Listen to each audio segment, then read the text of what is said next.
How's it going, everyone? Today, I will teach you how to record your guitar using an interface and a few simple steps. It's a pretty easy process. This will work to record your guitars at home.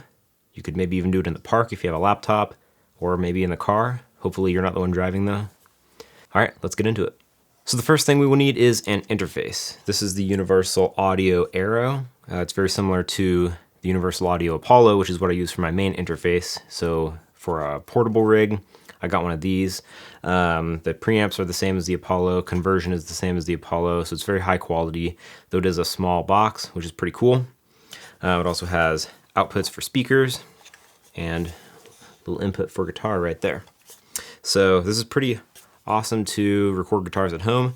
It's also bus powered, meaning that it gets power straight from the USB from the computer, so you don't have to plug this in to a power source. That's pretty awesome, and that means, like I said, you could record in the park or even in the car, which once again, I hope you don't do, but you could if you need to. So anyway, you're gonna wanna get a little interface. This one is a little bit expensive compared to other options on the market, but just get what you can afford. There's one called a Scarlett by Focusrite. That's actually what I would recommend for people to pick up if they're just getting started recording.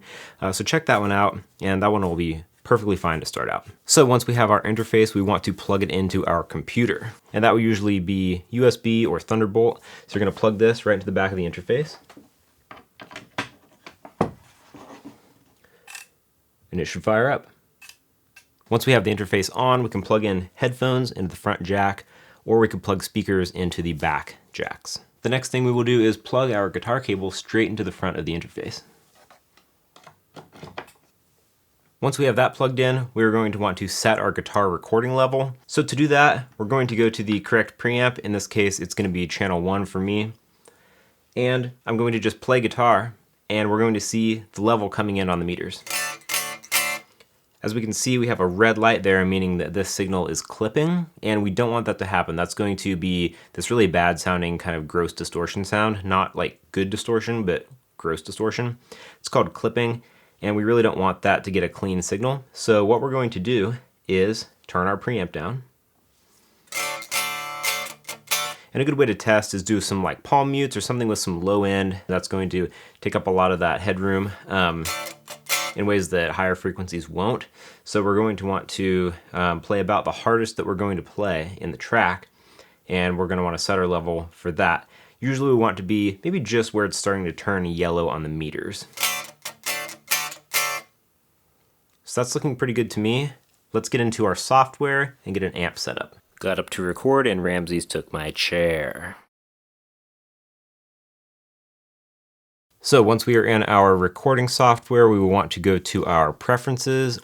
I'm just in Ableton Live because that's what I had open at the time of recording this video, but any recording software will work, and everything's basically going to be the same when you're setting it up. So what we're going to want to do is go to our audio preferences, and we're going to want to pick our input device, which is our Universal Audio. And then our output device, also Universal Audio. And then something you're going to want to think about when you're recording guitar is your overall latency. This is something that Ableton Live shows you pretty easily right here. If we pick this buffer size menu, we're going to see that it has some options here. For guitar recording, I would recommend staying 128 or less. That's going to basically shorten your overall latency to make sure that you don't have a lot of like time between when you hit the guitar and when you hear that coming out of the speakers, processing through your recording software. Basically, the goal is to keep the latency as short as possible, because as you play your guitar and you hear it back through your speakers or your headphones, you're going to want to have that sound as natural as possible without there being a big delay between when you play and when you're actually hearing what's coming through the software. So try to get that as low as you possibly can. The lower the buffer size though, the more intensive it will be on the computer. So if you don't have a quick machine, it might be a little harder to get down to one of those lower buffer sizes, but just do the best you can. So the next thing is to set up an audio track. So here we have an audio track, and we want to make sure that our input is selected. So we have input 1, that's what my guitar is plugged into. And if we put it in either record mode, or we can press the input monitor button, and now we will hear our guitar coming through. Pretty cool. Now the last step is going to be pick some sort of amp modeling plugin. Now, I highly recommend using amp modeling plugins these days. There are some great ones on the market for not that much money, and it's going to, in most cases, give you a better sound than trying to mic up an amplifier. That's just the truth of it. So something like Archetype Nolly, which I have a video coming out soon, how to dial in a tone using that plugin, and you get a free download of the patch that we build together. Yeah, this is just a really great sounding plugin. It's going to give you a wide variety of tones available.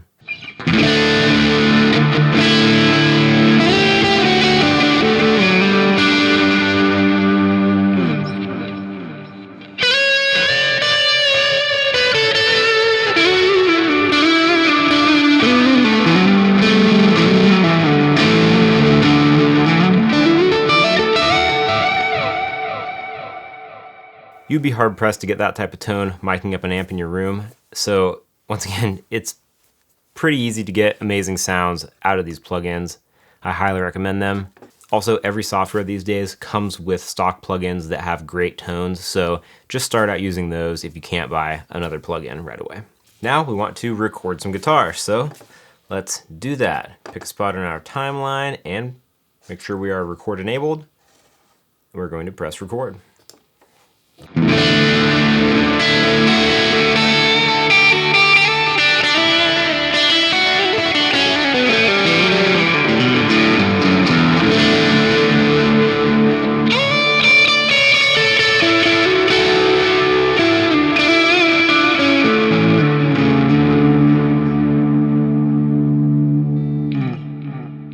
Well, I hope this lesson helped you get started recording your guitar and making some awesome music. If you have any lessons you'd like to see, please drop those in the comments. And if you have any questions, just let me know in the comments as well. I'll be happy to answer anything I can. Thanks so much, and until next time.